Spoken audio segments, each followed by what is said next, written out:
Hace rato no hacía videos, pero quise hacer este precisamente por algunas situaciones que he observado últimamente en el manejo probatorio por parte de los defensores y por parte de los despachos. Vale la pena recordar que la prueba lo es todo dentro de un proceso. De ahí la máxima: dame la prueba y te daré el derecho.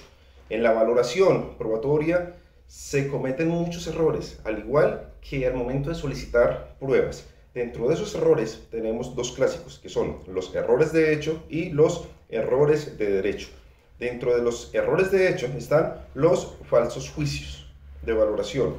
Y dentro de estos falsos juicios de valoración está el falso juicio de existencia, de identidad y de raciocinio. En el de existencia se da cuando se ignora una prueba que pudo afectar el rumbo del proceso y nunca se practicó.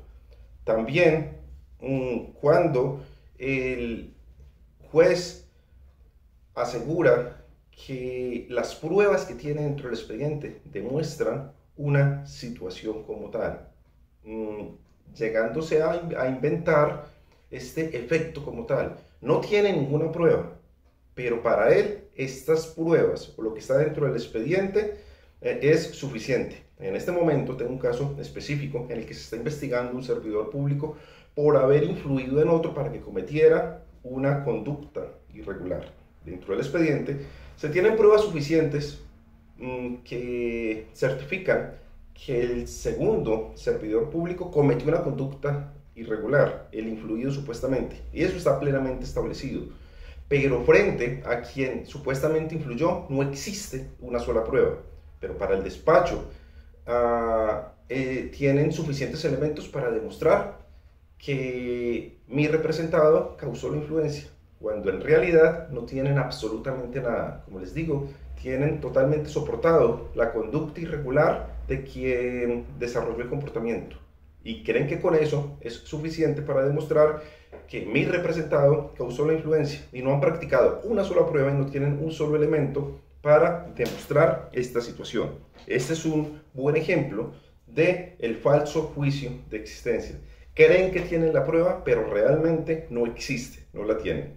El segundo falso juicio es el de identidad, cuando el juez tiene una prueba con múltiples elementos, pero como está direccionado en un sentido, solo analiza ciertos aspectos de la prueba, los que le sirven para sacar adelante su teoría inicial, desconociendo los demás y violentando con esto el principio de valoración integral. Incluso hay algunos despachos que cercenan la prueba, la dividen para separar lo que no les sirve como tal y dejar únicamente lo que les aporta para sustentar su propia teoría. El tercer falso juicio es el de raciocinio. En el juicio de raciocinio se tiene una prueba legal con muchos elementos que indica una situación como tal, pero quien la valora le atribuye una situación totalmente distinta. Dice: esta prueba me demuestra que estos hechos y esta responsabilidad realmente existe, cuando si la revisamos objetivamente nos vamos a dar cuenta que esa prueba demuestra algo totalmente diferente que no tiene nada que ver.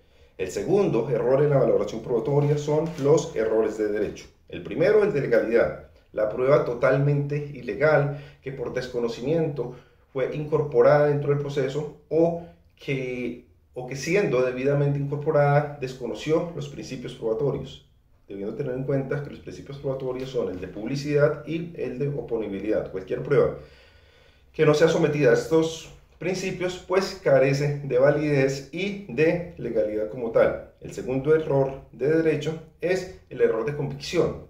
Esto es tratar de probar algo por un medio que no está reconocido por la ley, que la ley no ha establecido como medio idóneo para probar tal situación. Entonces el operador o el juez dice: lo voy a probar de esta forma, sabiendo que no es un mecanismo autorizado o reconocido. Todo lo que se haga de esta forma no tiene validez.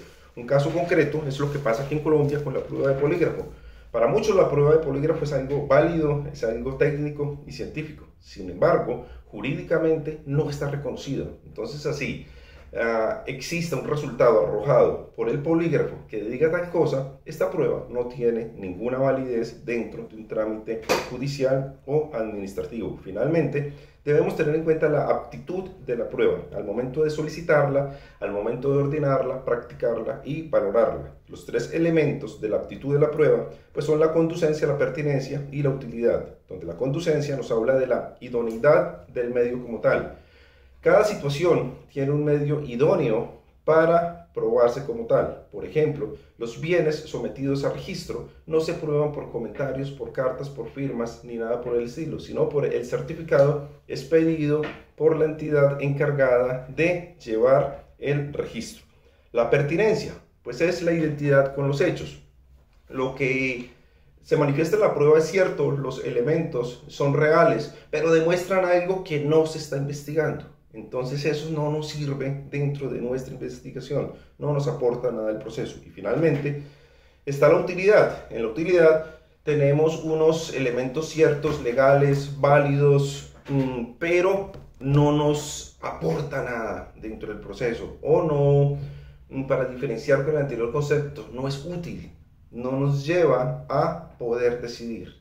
Cuando se tiene una prueba que no es útil, entonces es una pérdida de tiempo a solicitarla, practicarla o valorarla.